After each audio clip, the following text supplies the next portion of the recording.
کیا فرماتا ہے قرآن پاک میں اللہ تعالیٰ؟ ایک دن 50,000 برس کا ہوگا، ایک دن، اور 70,000 سال تک تمہیں میدان حشر میں کھڑا رہنا پڑے گا۔ لیکن چند لوگ اس میں ایسے ہوں گے جو عرش الہی کے نیچے ہوں گے، وہاں سکون ہے، ٹھنڈک ہے، راحت ہے، آرام ہے، بھوک ہے، نہ پیاس ہے۔ وہ کون لوگ ہیں؟ جو ماں باپ کو آزاد پہنچاتے نہیں، ان کی خدمت کرتے ہیں، جو قرآن حافظ ہو وہ اس پہ عمل کرتا ہو، جو جس کا دل ہر وقت مسجد میں لگا رہتا ہو، یعنی نماز،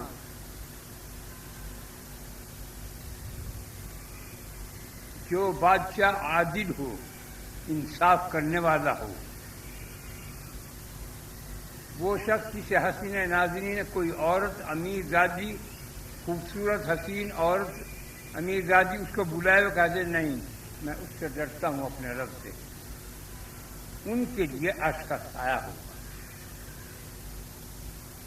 جو سخاوت کریں گے، یہ ہاتھ سخاوت کرے اسے پتہ نہ ہو، یہ اتنے آدمی جو اس قسم کے یہ عرش کے سائے میں کھڑے ہوں گے، ورنہ اور کسی کو سایہ نہیں ملے گا۔ آج اس کی تیاری کر لو۔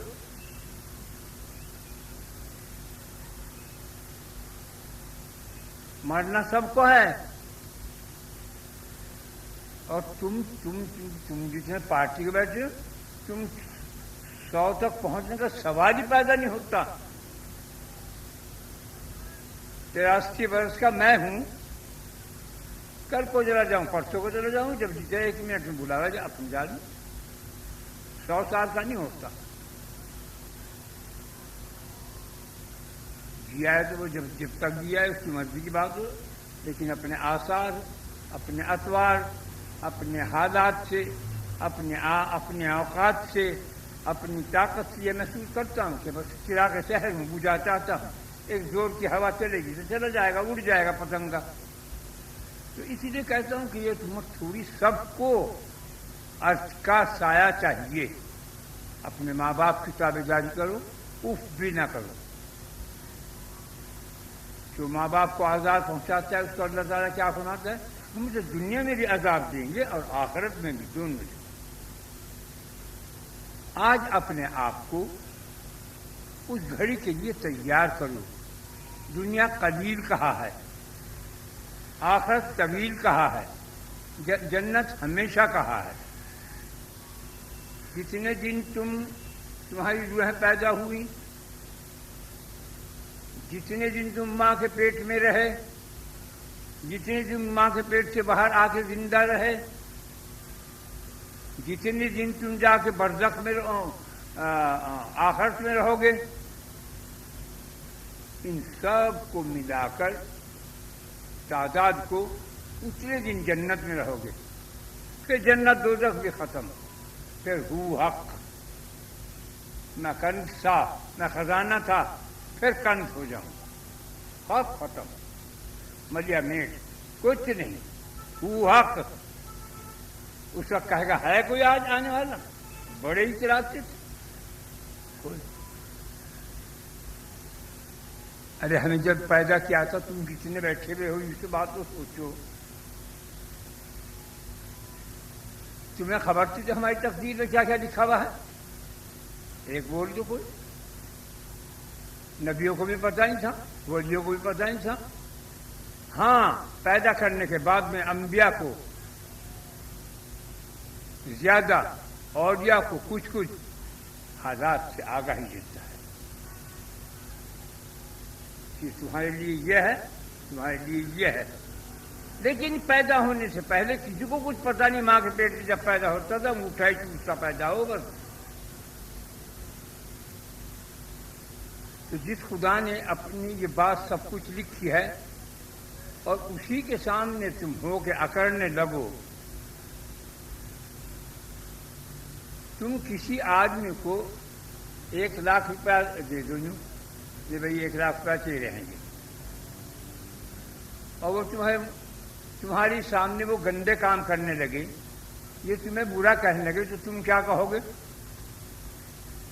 اس کی شکر گزاری تو کیا کرو گے؟ تم اسے الٹا برا کہہ رہے ہیں اور اس کے خلاف چل رہے ہیں، اس پیسے سے حرام خوری کر رہا ہے، حرام کاری کر رہا ہے، قتل و غارت کر رہا ہے، دنیا کو آزاد پہنچا رہے ہیں۔ اس کا کیا نتیجہ؟ ایسے سب کو دردناک عذاب ہے۔ آج یہی حال ہے، مال آ گیا جی سمجھ کے سب کچھ آ گیا۔ جب مرے آدمی اس طرح انگوٹھے مڑے ہوئے ہوں، مرنے والے کا دیکھ لیو ہاتھ، جب پیدا ہو تو مٹھیاں بند ہوں، اور جب مرے تو یہ ہاتھ اس طرح ہو جا رہے سب کا، یہ انگوٹھا یہاں اتیلی ہو جائے گا، کچھ نہیں لے جاتا۔ سکندر اعظم نے پوری دنیا کو فتح کیا اور آخر میں کہا جب میں مر جاؤں تو میرے ہاتھ کفن سے باہر نکال دیجیے، تو ہاتھ کفن سے باہر نکال دیے۔ اس کا مقصد یہ تھا کہ میں نے پوری دنیا کو فتح کیا، ایش کیا، عزت کی، لیکن رجا کچھ نہیں رہا ہوں، صرف خالی ہاتھ جا رہا ہوں۔ حقیقت لکھی تقدیر کا کسی کو پتہ نہیں، ڈرتے رہا کرو خدا سے۔ تمہاری تقدیر میں کیا لکھا ہے، کیا کیا ہونا ہے، تمہیں کچھ پتہ نہیں۔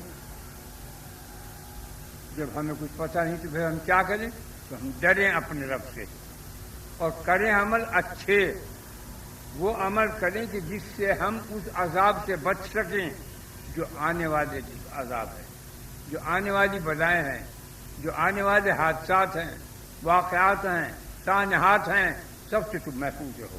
کون رہتا ہے محفوظ سے؟ درود پڑھنے والا، نماز پڑھنے والا، استغفار کرنے والا، لا الہ الا اللہ محمد رسول اللہ پڑھنے والا، ان سب کی حفاظت کی جائے گی۔ یہ چھوٹی باتیں سارے قرآن کو، جیسے کسی بہت سی چیزیں، اگر 100 پتنگیں اڑ رہی ہوں، پتنگ 100 پتنگیں اڑا رکھی اور وہ ایک سب کی ڈور ایک آدمی کے ہاتھ میں ہو، اب کون سی پتنگ کی ڈور کھینچ لے، کون سی پتنگ کی ڈور کو کاٹ دے گے؟ یہ کس کے ہاتھ میں؟ خدا کے۔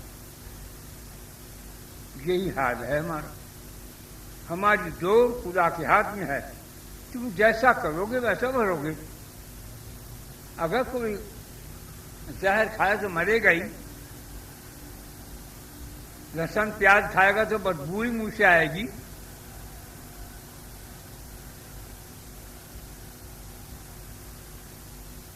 مشک زعفران کھاؤ گے تو منہ سے خوشبو، الائچی کھاؤ گے منہ سے خوشبو آئے گی۔ ہر عمل کی بدبو ہے، ہر نیک عمل کی خوشبو ہے۔ بہت سے اولیاء کی یہ قوت شامہ جاگ جاتی ہے، شامہ جاگ کر کہتے ہیں یہ سونگنا، ان کو بدبو آتی ہے۔ زنا کی بو اور ہے، چوری کی اور ہے، دھوکے کی اور ہے، ہر گناہ کی بدبو الگ ہے، ہر نیکی کی خوشبو الگ ہے۔ ضرور کی خوشبو اور ہے، قرآن پاک کی اور ہے، استغفار کی اور ہے، ادھم شریف کی اور ہے، قل هو اللہ کی اور ہے، انا اعطینا کی اور ہے، یاسین کی اور ہے۔ پورے قرآن کی جدا جدا رنگ ہیں، نور ہیں، روشنیاں ہیں، برکتیں ہیں، خیر ہیں، طاقتیں ہیں۔ قرآن پاک میں اللہ کا ایک نام ہے، اگر اسے میں پڑھ لوں اب اس وقت بڑی سبا غائب، حالانکہ میں یہیں رہتا۔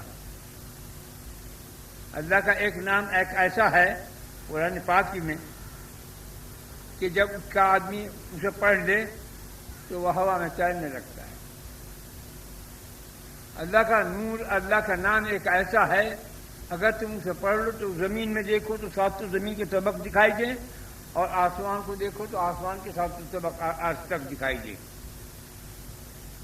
اللہ کا نام ایک ایسا ہے کہ اپنی جگہ پر بیٹھے پورے ورلڈ کی سیر کرتا ہے۔ یہ ہیں اسی سے قرآن کی خوشبو، درود شریف کی خوشبو۔ درود شریف کی خوشبو کیسی ہے؟ اگر کتا بھونک رہا ہے تمہیں بہت خوشبو کتے لگ رہے تم فوراً آہستہ سے اللہم صلی علی محمد وعلی آلہ وسلم یا جو بھی درود آتا ہو اسے پڑھنا شروع کر دو، بھونکتا بھونکتا خود ہی منہ موڑ لے گا، کیونکہ وہ اس خوشبو سے اسے نشہ آ جائے گا. سوائے انسان اور جنات کے سب کو نشہ ہوتا ہے.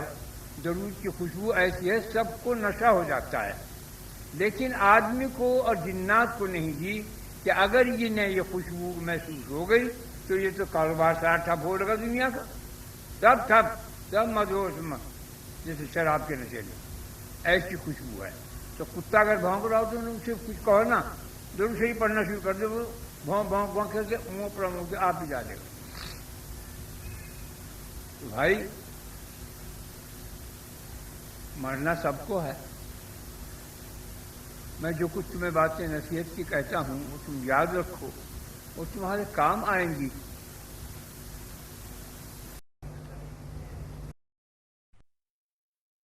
جتنے تمہارے ہاتھ ہیں یہ پھول ہے، اس کے اندر 1 2 3 4 یہ 3 دفعہ بسم اللہ، 3 دفعہ درود شریف اور 3 دفعہ قل اللہ پڑھ کے ثواب پہنچانا ہے.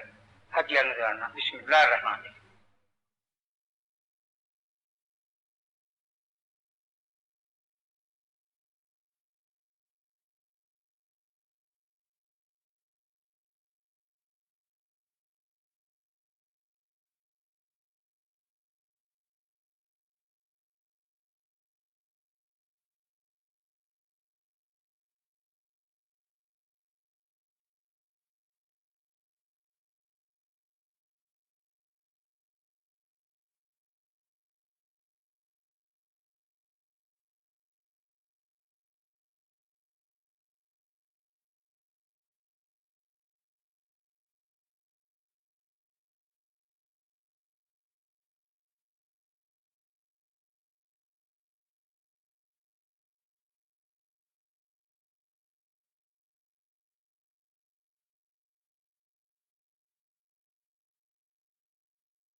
انا محمد رسول اللہ صلی اللہ علیہ وسلم.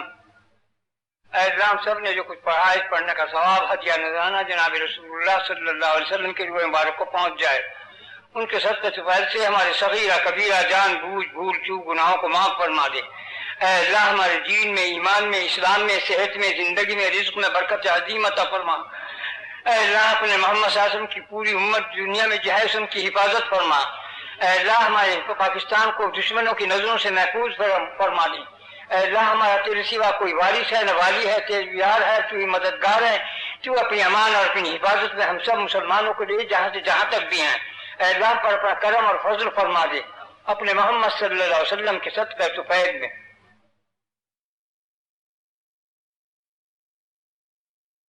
برحمتک یا ارحم الراحمین.